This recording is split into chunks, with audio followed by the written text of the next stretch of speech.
নমস্কার। এতক্ষণে আমরা জেনে গেছি কুম্ভ স্নান কি, কিন্তু আমরা জানি কি আদৌ কুম্ভ স্নান কত প্রকার?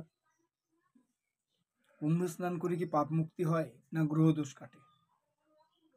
আমরা জেনে গেছি যে অমৃত যে জায়গাগুলোতে পড়েছিল সেই জায়গাগুলো আমরা কুম্ভ স্নানের জন্য নির্বাচিত করে থাকি একটা পার্টিকুলার সময় অন্তর, কখনো অর্ধকুম্ভ, কখনো পূর্ণকুম্ভ বা মহাকুম্ভ।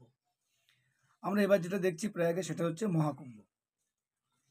সবার আগে আমাদের জানতে হবে কুম্ভ কয় প্রকার। আমরা যে কুম্ভে স্নান করতে মানুষ দলে দলে যাচ্ছি, এই কুম্ভটা হচ্ছে জাগতিক পার্থিব স্থূল কুম্ভ। এই জাগতিক পার্থিব স্থূল কুম্ভ যারা করছেন তাদের ভক্তি বিশ্বাস নিয়ে করছেন, কিন্তু এই জাগতিক পার্থিব কুম্ভ স্নান ছাড়া আরো বিশেষ কয়েক প্রকারের কুম্ভ স্নান হয়। সেই কুম্ভগুলো কিরকম না, আপনি আধ্যাত্মিক কুম্ভ স্নান করছেন কিনা দেখতে হবে। কুম্ভ স্নানটা কেন? কুম্ভ স্নানটা কোথায় হয় না, ত্রিবেণীতে হয়। এই কুম্ভটা কি না, অমৃত পূর্ণ কলসটাকে বলি আমরা কুম্ভ। এই অমৃতপূর্ণ কলস কোথায় অবস্থান করে? এই অমৃতপূর্ণ কলস যদি আমি তাত্ত্বিকভাবে আধ্যাত্মিকভাবে বিচার করি, আমাদের এই জড়দেহকে মন্থন করলে সেই মন্থনের মধ্যে দিয়ে বিষ এবং অমৃত উভয় উঠে আসে।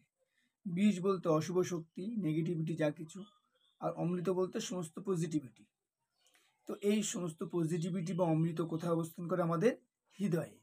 এই হৃদয়ে অবস্থিত কুম্ভ যেটা অমৃতপূর্ণ, এই কুম্ভ তিনটি ধারাতে প্রবাহিত হয়। সেই তিনটে ধারা কি কি? ত্রি বলতে এখানে তিন, আর বেনি বলতে ধারা।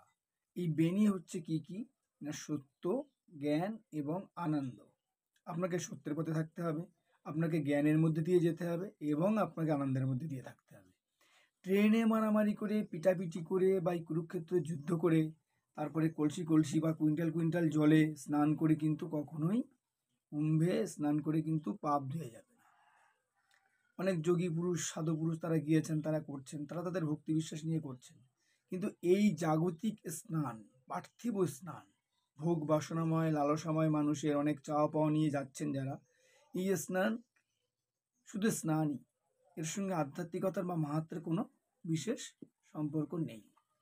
যারা ত্যাগের জন্য স্নান করছেন তারা করছেন তাদের ভক্তি বিশ্বাস নিয়ে, কিন্তু সবার আগে আপনার দেহ সমুদ্রে অবস্থিত দৈত্য এবং অসুরের মধ্যে মন্থন করে আপনার হৃদয়ে অবস্থিত যে মহাকুম্ভের পূর্ণ কলস, সেই কলসে যে তিনটি ধারা জ্ঞান, সত্য এবং আনন্দ, সেখানে আপনাকে অবগাহন করতে হবে, তবেই আপনার মুক্তি ঘটবে।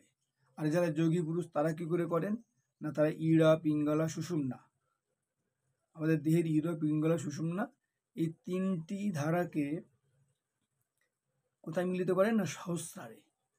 এই সহস্র হচ্ছে ত্রিবেণী সঙ্গম। সেই জায়গার মধ্যে দিয়ে মিলন ঘটিয়ে তারা ত্যাগ, প্রকৃষ্ট রূপে ত্যাগ, প্রয়াগ কথার অর্থ হলো প্রকৃষ্ট রূপে ত্যাগ করেন। এই ত্যাগের মধ্যে দিয়ে তাদের মুক্তি ঘটে এবং এই ত্যাগের মধ্যে দিয়ে তাদের স্নান হয়। এটাও একটা কুম্ভ স্নান। অর্থাৎ যোগী পুরুষদের কুম্ভ স্নান একরকম, পার্থিব ভোগ বাসনাময় লালসাময় মানুষদের ওই গিয়ে ট্রেনে করে, বাসে করে, গুতাগুতি করে, ভিড়ের মধ্যে দিয়ে গিয়ে স্নান করে একরকম পার্থিব স্নান। আর জ্ঞান, সত্য ও আনন্দের সমুদ্রে স্নান করা হলো আধ্যাত্মিক স্নান। এই কুম্ভ স্নান কিন্তু এত প্রকারের। যারা ভাবছেন কুম্ভে যেতে পারেননি, আপনারা কুম্ভ স্নানের পুণ্য লাভ করতে পারেন, সম্পূর্ণ ভুল। আপনারা অনেকে আছেন কুম্ভ স্নানের যেখানে প্রয়াগে গিয়ে সেখানে ক্যাম্প তৈরি করে মানুষকে পরিষেবা দিচ্ছেন, বিভিন্ন ভান্ডারা করছেন, দান করছেন, তারাও কিন্তু গঙ্গার জলে না ডুব দিয়েও কুম্ভ স্নানের সমান ফল লাভ করছেন। সুতরাং যারা কুম্ভে যেতে পারেননি, এখন তো অনলাইনে আবার কুম্ভে জলও বিক্রি হচ্ছে, যে যার ভক্তি বিশ্বাস নিয়ে করছে। কিন্তু আমি যদি বিষয়টাকে যদি গভীরভাবে বিশ্লেষণ করি, সেখানে কিন্তু কুম্ভ স্নান মানে কিন্তু সশরীরে গিয়ে কুইন্টাল কুইন্টাল জলে হাবুডুবু খাওয়াকে কিন্তু কুম্ভ স্নান বলা হয় না।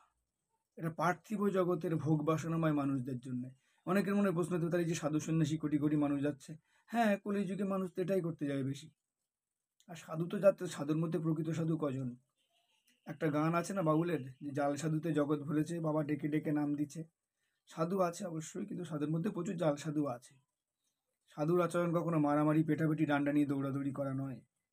এগুলো আছে, থাকবে। ঘন্টা ঝোলানো সাধু আছে, ঘন্টা বাজানো সাধু আছে। তো সব সাধুই কিন্তু সাধু নয়, তার মানে এই নয় সবাই খারাপ। ভালো মানুষ অবশ্যই আছেন, ভালো সাধু অবশ্যই আছেন, যারা নিজের যোগ সাধনা করেন, নিজের ত্যাগ সাধনা করেন, কোনো কিছু পাওয়ার আশায় কিন্তু প্রয়াগে বা ত্রিবেণী সঙ্গমে যাননি, তারা হচ্ছেন প্রকৃত সাধু। আর আমাদের এই পার্থিব মানুষজন যারা আমাদের এই ভোগ বাসনাময় চাওয়া পাওয়া নিয়ে, অনেক প্রাপ্তির আশা নিয়ে, অনেকে এরকমও বলছেন যে কুম্ভে স্নান করে আপনার সাড়ে সাথী কেটে যাবে বা গ্রহদোষ কেটে যাবে, একদম বাজে কথা। কুম্ভে স্নান করতে গেলে আপনাকে এই জ্ঞান সমুদ্র আপনাকে সেখানে মন্থন করতে হবে, করে জ্ঞান সত্য আনন্দের মধ্যে দিয়ে অবগাহন করে তবেই আপনার কিন্তু মুক্তি ঘটবে। তা নাহলে কখনোই ওই কলসি কলসি কুইন্টাল কুইন্টাল জলে শুধু ভিড় করে যাবেন। হ্যাঁ, ধর্মীয় সংগঠন করুন, সভা করুন, সেটা অবশ্যই হিন্দু ধর্মের জন্য ভালো। সংগঠন হবে, মানুষের এই যে মেলা, কুম্ভ মেলা মানে কি, এখানে মেলা মানে মিলনের স্থান, প্রচুর মানুষের মিলন হয়, একটা মানুষের সমাগম হয়, একটা ইউনিটি কাজ করে, একটা অর্থনৈতিক পরিবেশ তৈরি হয়, সেটা ভালো, সেটা অবশ্যই পজিটিভ দিক, সেই দৃষ্টিভঙ্গি নিয়ে করা ভালো। কিন্তু আমি যদি আত্মিক ব্যাখ্যা করি, আধ্যাত্মিক এবং তাত্ত্বিক ব্যাখ্যা করি, তাহলে কুম্ভে স্নান মানে কিন্তু ওই ওখানে গিয়ে শশবিল স্নানকে স্নান বলা হয় না, এটা জাগতিক স্নান। আধ্যাত্মিক স্নান কি, আপনি কি স্নান করতে যাচ্ছেন আগে জানতে হবে আপনাকে। আপনি জাগতিক স্নান করতে যাচ্ছেন না আধ্যাত্মিক স্নান করতে যাচ্ছেন? জাগতিক স্নান করতে গেলে যান, কোনো অসুবিধা নেই, কিন্তু আধ্যাত্মিক স্নান করবেন, আপনাকে জ্ঞান সত্য আনন্দের মধ্যে দিয়ে অতিবাহিত করতে হবে জীবনকে, তবেই আপনার প্রকৃত মুক্তি ঘটবে, তবেই আপনার ত্রিবেণী সঙ্গমে স্নান করা হবে, তবেই আপনার কুম্ভ স্নান হয়ে যাবে। সুতরাং ভিডিও দীর্ঘায়িত করলাম না, ভালো থাকবেন প্রত্যেকে।